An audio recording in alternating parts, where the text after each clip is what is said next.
Assalamualaikum warahmatullahi wabarakatuh. Bagaimana kabar hari ini anak-anakku kelas 8A dan kelas 8B? Semoga kalian semua selalu dalam keadaan sehat walafiat. Sebelum kita memulai materi SKI, marilah kita awali dengan bacaan basmalah terlebih dahulu. Bismillahirrahmanirrahim.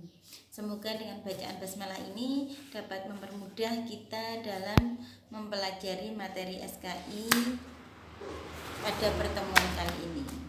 Meskipun pembelajaran kali ini masih daring, semoga tidak mengurangi semangat kalian semua dalam menuntut ilmu dan belajar ya. Untuk materi SKI pertemuan kali ini kita masih melanjutkan materi yang kemarin dengan judul tokoh ilmuwan muslim pada masa dinasti Abbasiyah. Kemarin sudah saya jelaskan tokoh ilmuwan muslim pada masa dinasti Abbasiyah jumlahnya ada 8. Kemarin sudah kita pelajari yang pertama, yaitu Ali bin Robban At-Tabari atau kita kenal dengan nama Imam At-Tabari.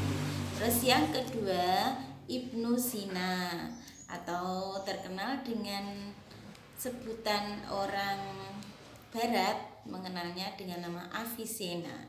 Terus yang ketiga, Ar-Razi, orang barat memanggilnya dengan nama Rases. Sekarang kita akan mempelajari tokoh ilmuwan muslim dinasti Abbasiyah yang keempat, kelima, keenam, ketujuh, dan ke-8. Ini tolong diperhatikan dan modulnya dibuka halaman 34.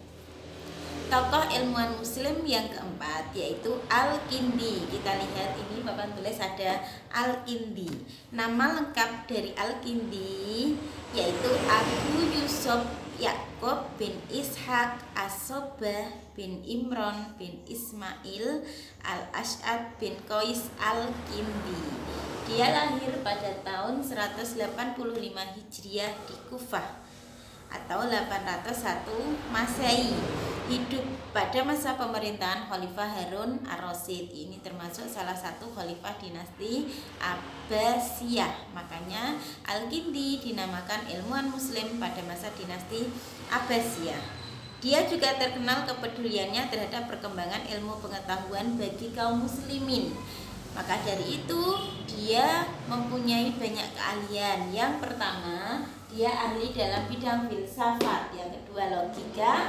Ketiga, ilmu hitung, musik, dan astronomi. Karena pada zaman dulu ilmuwan muslim pada masa dinasti Abbasiyah itu tidak hanya menekuni satu bidang, tapi banyak bidang yang dipelajari dan ditekuni. Selain pemikiran itu, beliau juga membuat buku, diantaranya ada 200 buku yang sudah dibuat. Dan yang terkenal karya dari Al-Kindi adalah Risalah fi Madhal al-Mantiq bi Istifa al-Qaul. Itu adalah karya dari tokoh ilmuwan muslim Al-Kindi, itu karyanya. Selain itu, dia juga ahli dalam bidang ilmu alam dan fisika. Al-Kindi menyatakan bahwa warna biru langit bukanlah warna biru langit itu sendiri, melainkan warna dari pantulan cahaya. Itu di bidang fisika dan ilmu alam. Kalau di bidang kimia, Al-Kindi memberikan kontribusi dalam pembuatan parfum. Ini dia termasuk ilmuwan muslim yang membuat parfum, aroma kimia.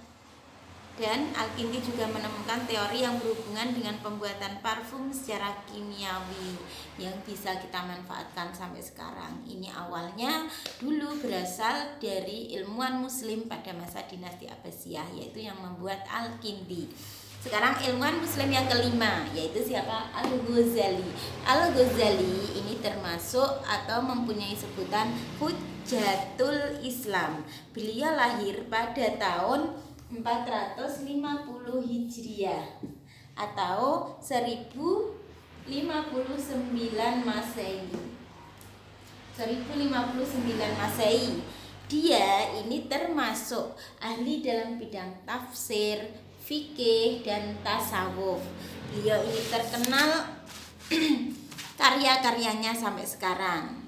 Kepribadian dan pengaruh Al-Ghazali dalam bidang keilmuan dalam memberikan hazanah ilmu agama Islam dikarenakan beliau mempunyai daya ingat yang kuat dan bijak, makanya dia mendapat gelar Hujjatul Islam. Dan Al-Ghazali ini termasuk seorang penulis yang produktif.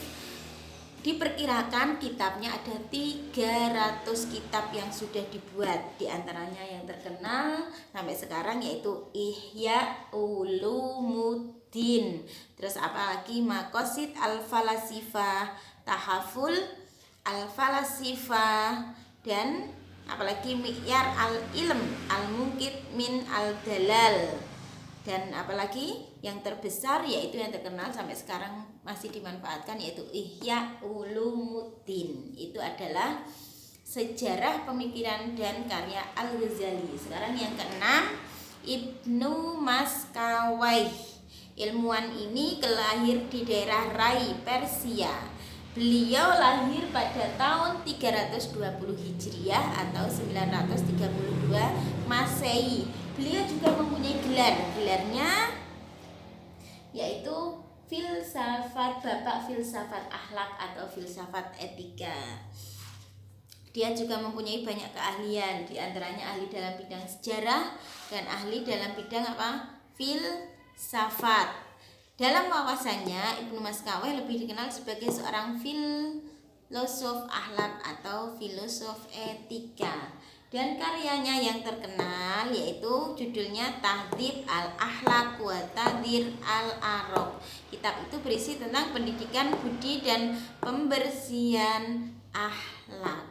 Itulah pengetahuan mengenai Ibnu Maskawayh. Sekarang yang ketujuh yaitu siapa? Jabir bin Hayyan. Nama lengkap dari Jabir bin Hayyan ini adalah siapa nama lengkapnya? Abu Abdullah Jabir bin Hayyan Al-Kufi As-Sufi.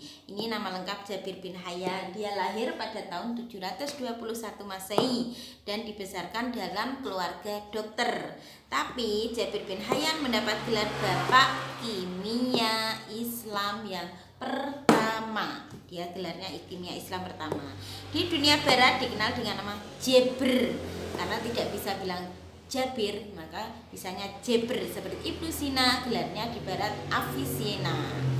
Terus Ar-Razi terkenalnya Rases. Sekarang Jabir dikenal di barat dengan nama Jabir. Pemikiran dan karya Jabir, dia ahli dalam bidang kimia.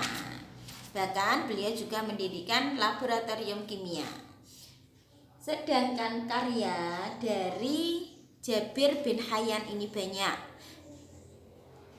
Jabir Ibnu Hayyan ini kitab yang dibuatnya berjudul Al-Kimia dan kitab As-Sab'in, diterjemahkan dalam bentuk bahasa Latin, kemudian diterjemahkan bahasa Latin. Kitab Al-Kimia diterbitkan kembali oleh orang Inggris bernama Robert Kester dengan judul The Book of the Composition of Al-Kimia.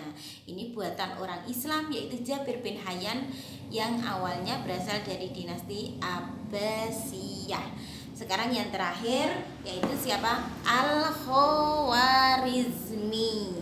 Al-Khwarizmi nama lengkapnya, nama panjangnya adalah Abdullah Muhammad bin Ahmad bin Yusuf Al-Khwarizmi. Dia lahir pada tahun 780 Masehi di Bukhara.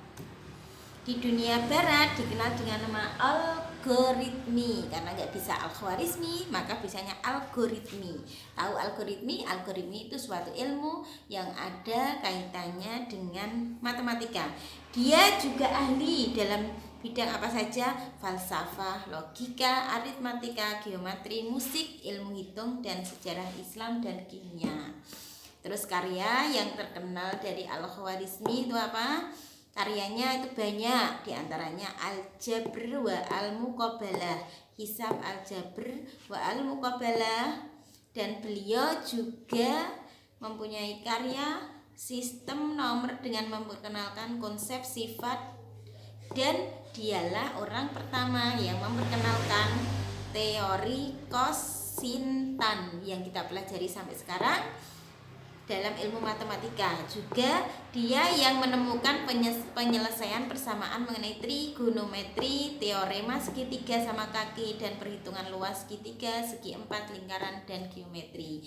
Itulah karya dari Al-Khwarizmi.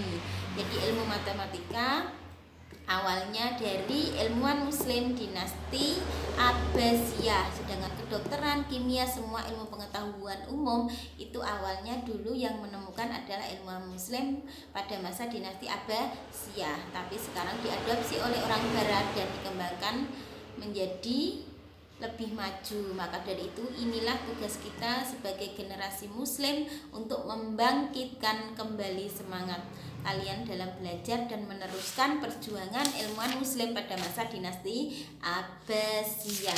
Untuk kelas 8 ini ada tugas pilihan ganda halaman 40, 41, 42 dikerjakan sama Romawi 2 ya. Demikian materi SKI dari saya, dan untuk pertemuan ini semoga dapat bermanfaat dan mudah difahami. Sampai di sini, wassalamualaikum warahmatullahi wabarakatuh.